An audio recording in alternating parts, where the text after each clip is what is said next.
Baik, maaf ada kendala dan masalah di jaringan rekan-rekan dan saya juga. Saya akan mengulangnya dari awal. Selamat siang kepada Ibu dan teman-teman. Pertama sekali, marilah kita panjatkan syukur dan terima kasih kepada Tuhan Yang Maha Esa, karena kasih dan rahmat-Nya kita dapat kumpul di room Zoom meeting ini. Terima kasih juga kami haturkan kepada Ibu Dr. Randa Armiatis yang sudah bersedia menjadi narasumber kami pada siang hari ini. Dan terima kasih juga kepada rekan-rekan kelompok yang sudah ingin dan sudah mau berpartisipasi.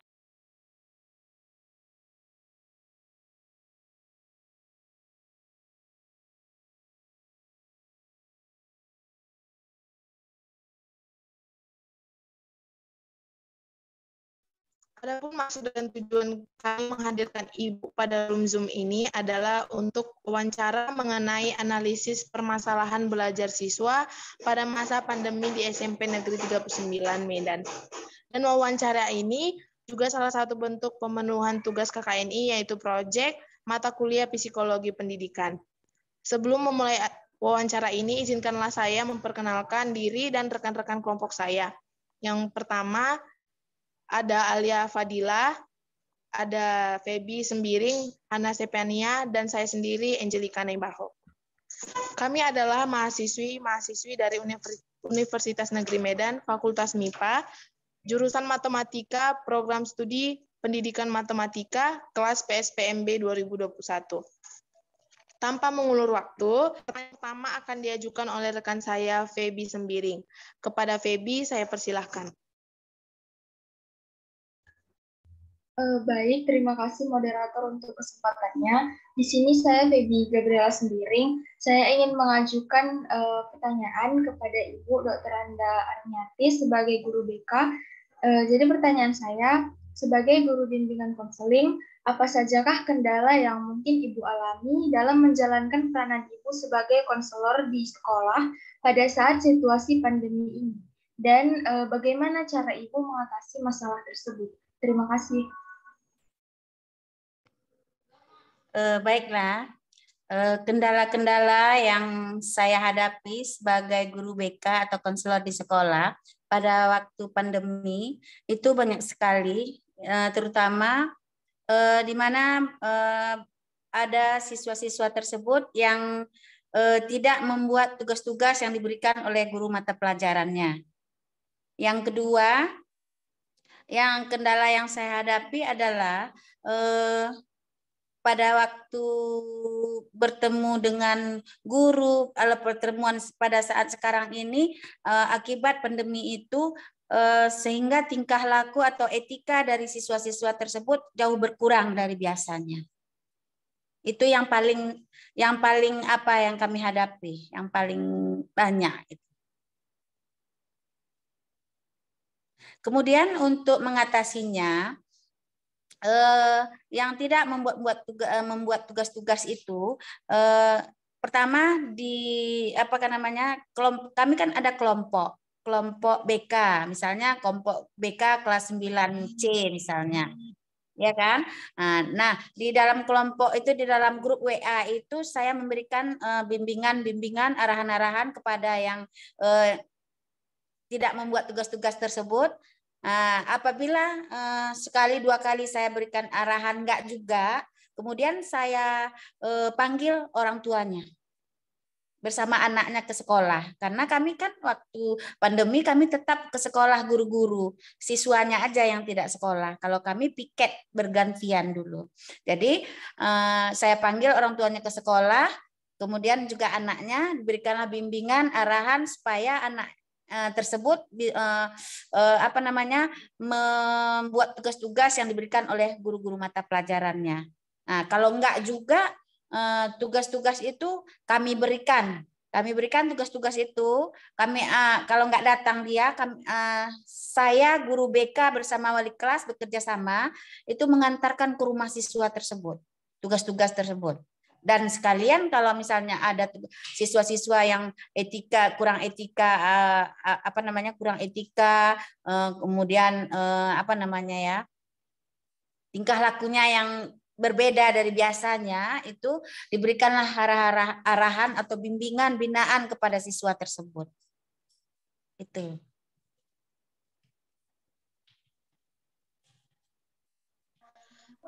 Baik, Ibu, terima kasih atas tanggapannya. Saya serahkan kembali kepada moderator. Baik Ibu, mohon maaf sebelumnya saya off kamera karena kendala jaringan. Jadi masalah yang sering terjadi itu adalah ketidaksiapan PR dari siswa dan kurangnya etika. Bukan begitu, Bu? Iya, ya. Maksudnya bukan PR ya, namanya kita daring kan bukan PR namanya. Maksudnya tugas-tugas itu selalu diberikan kan, tugas-tugas, kemudian materi-materi diberikan kepada siswa tersebut. Jadi kalau PR kan nanti tugas apa namanya ya, beda dengan tugas-tugas yang diberikan. Kalau daring ini kan memang memang wajib semua, tapi itulah tugas mata pelajaran biasa gitu, bukan tambahan. Kalau PR kan tambahan, ya kan? Oh, berarti kewajiban mereka gitu ya, Bu? Kewajiban Iya, awal iya. mereka Iya, sama iya. gitu. Memberikan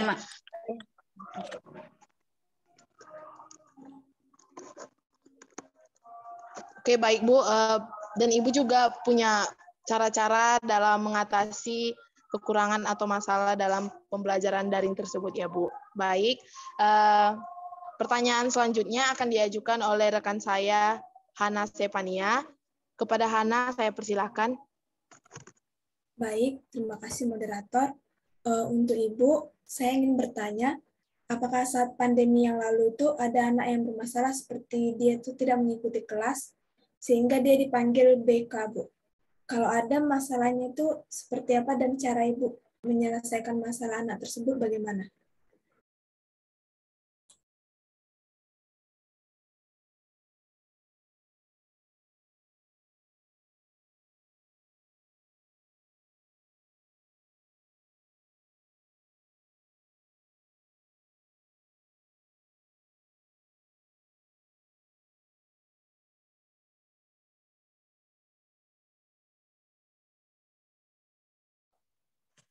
Baiklah, masalah pada waktu pandemi itu dia kan melalui Zoom. Kemudian ada daring ini, ada yang tidak melalui Zoom, ada yang melalui Zoom. Kalau melalui Zoom itu kebanyakan ada beberapa siswa lah. Kendalanya adalah karena kami di daerah pinggiran, jadi rata-rata penghidupan kehidupan orang nelayan, kami nelayan ya karena kami di pinggir laut. Kemudian rata-rata kehidupan orang nelayan ini kan rata-rata di bawah menengah ke bawah ya. Jadi kendalanya ada beberapa siswa dalam satu kelas itu tidak mempunyai HP. Jadi sehingga proses belajar mengajar baik itu melalui Zoom itu tidak bisa dilaksanakan untuk beberapa siswa yang tidak mempunyai HP. Jadi jalan keluarnya siswa-siswa yang tidak mempunyai HP itu dia setiap hari datang ke sekolah karena di sekolah kan ada yang piket bergantian guru-gurunya. Jadi datang ke sekolah untuk mengambil tugas-tugas materi yang diberikan oleh guru mata pelajaran di setiap harinya itu. Jadi siswa itu datang ke sekolah, ya. Kemudian guru atau sekolah menyediakan materi atau tugas-tugas yang akan diberikan kepada siswa yang tidak mempunyai HP tadi. Itulah jalan keluar yang kami berikan kepada siswa yang tidak masuk kelas atau tidak mempunyai HP.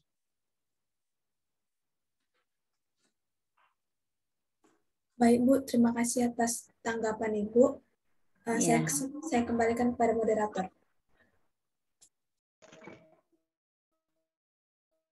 Baik.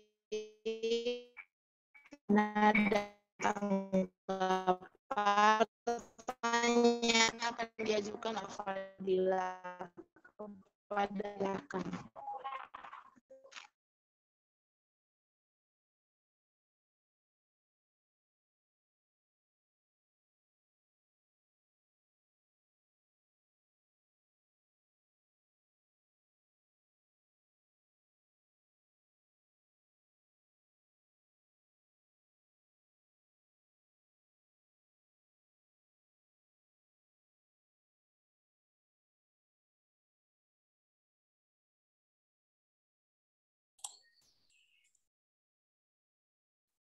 Baik, terima kasih kepada moderator. Jadi di sini saya izin bertanya, Bu. Tadi ada saya baca bahwasanya dalam fungsi bimbingan itu salah satunya fungsi preventif atau mungkin pencegahan gitu kan, Bu. Dan banyak kita ketahui di sekolah-sekolah juga banyak terdapat kasus bullying. Jadi menurut Ibu, bagaimana upaya preventif atau pencegahan tadi yang baik agar tidak lagi terjadi kasus bullying tersebut di sekolah-sekolah? Baik, terima kasih. Saya kembalikan kepada Ibu.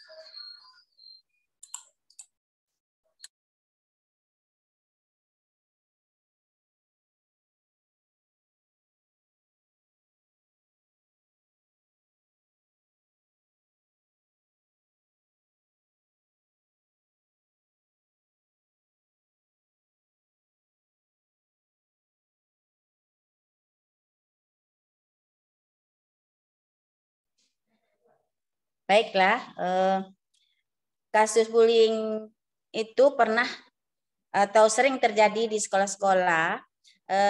Jadi kami di sekolah menyediakan layanan yang baik dan optimal untuk seluruh siswa sesuai dengan tanggung jawab serta merencanakan layanan sesuai dengan kebutuhan siswa. Kalau kasus bullying ini, pertama kami memberi pelayanan kepada siswa.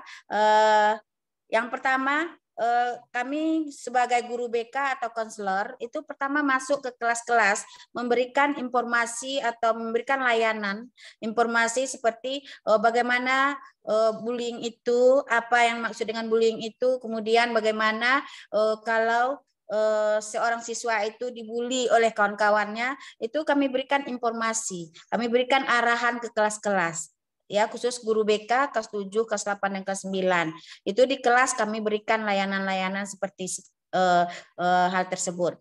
Nah, kemudian kalau masih terjadi bully terhadap kawan-kawannya, itu kami memberikan layanan khusus kepada orang yang membuli tersebut, siswa yang membuli kawannya tersebut, dan kami pertemukan, kami berikanlah bimbingan kepada siswa-siswa tersebut. Kemudian kalau misalnya masih terjadi, kami berkolaborasi dengan wali kelas. Kemudian kapan perlu nanti kami berkolaborasi dengan PKS-nya, wakil kepala sekolah, bahkan dengan kepala sekolah. Kami berkolaborasi dalam penyelesaian masalah bullying ini.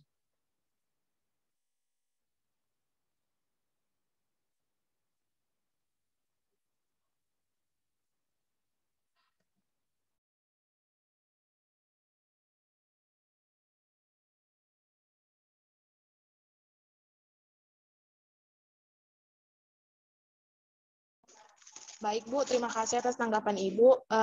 Dari yang kita ketahui juga Bu, bullying ini sangat membawa dampak buruk bagi perkembangan fisik maupun mental, apalagi remaja, di mana Ibu mengajar SMP dan itu adalah remaja.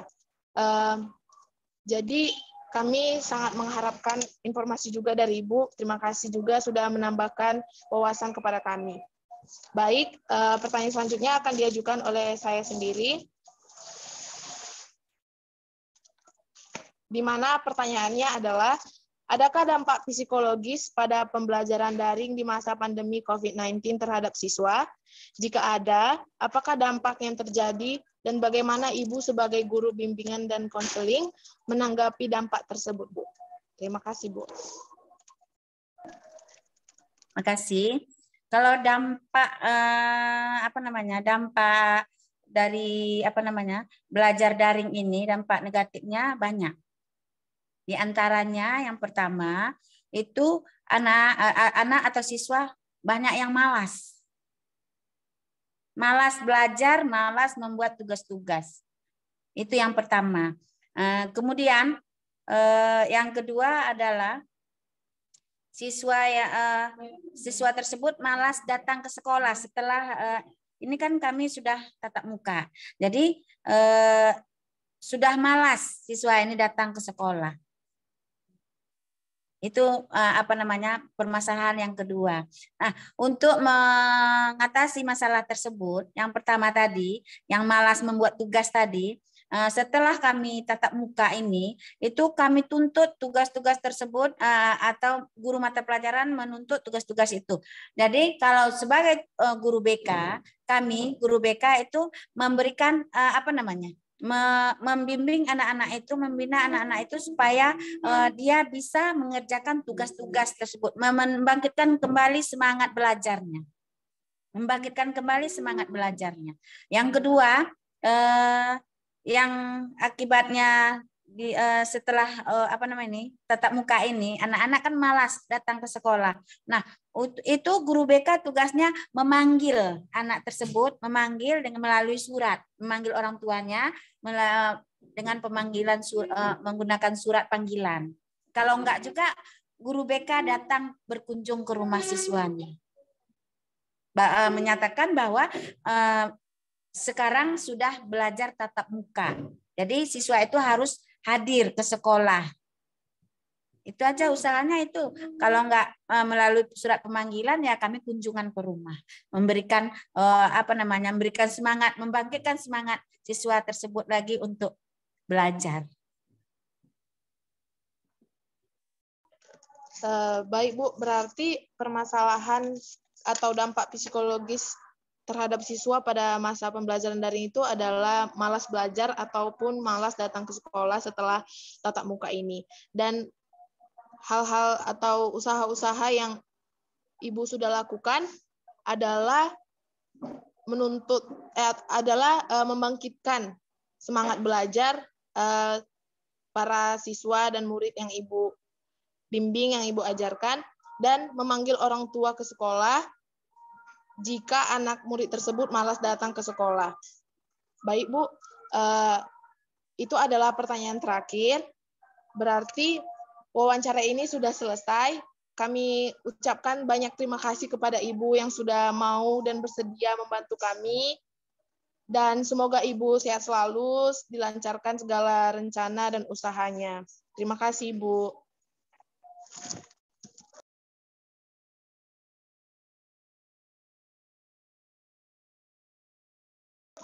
Atau ada rekan-rekan saya yang ingin menyampaikan sepatah dua kata untuk Ibu Armiatis yang sudah membantu?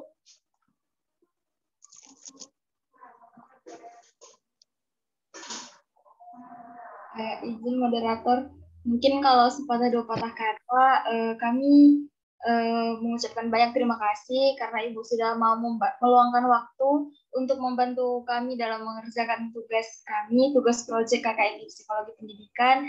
Semoga Ibu sehat selalu, keluarga juga diberikan rezeki, dan juga dijauhkan dari COVID-19. Mungkin hanya itu yang bisa saya sampaikan. Sekali lagi terima kasih banyak kepada Ibu yang telah meluangkan waktu untuk kami. Sekian, saya kembalikan ke moderator. Saya rasa sudah cukup karena waktu yang sudah mepet dan tidak ada ataupun kesibukan yang lain yang sudah menunggu kita kerjakan. Untuk itu sampai di sini saja wawancara kita di room Zoom meeting ini. Terima kasih lagi kami sampaikan kepada Ibu dan teman-teman yang sudah berpartisipasi. Izin untuk mengakhiri room Zoom meeting ini. Terima kasih. Iya, baik Ibu izin keluar ya.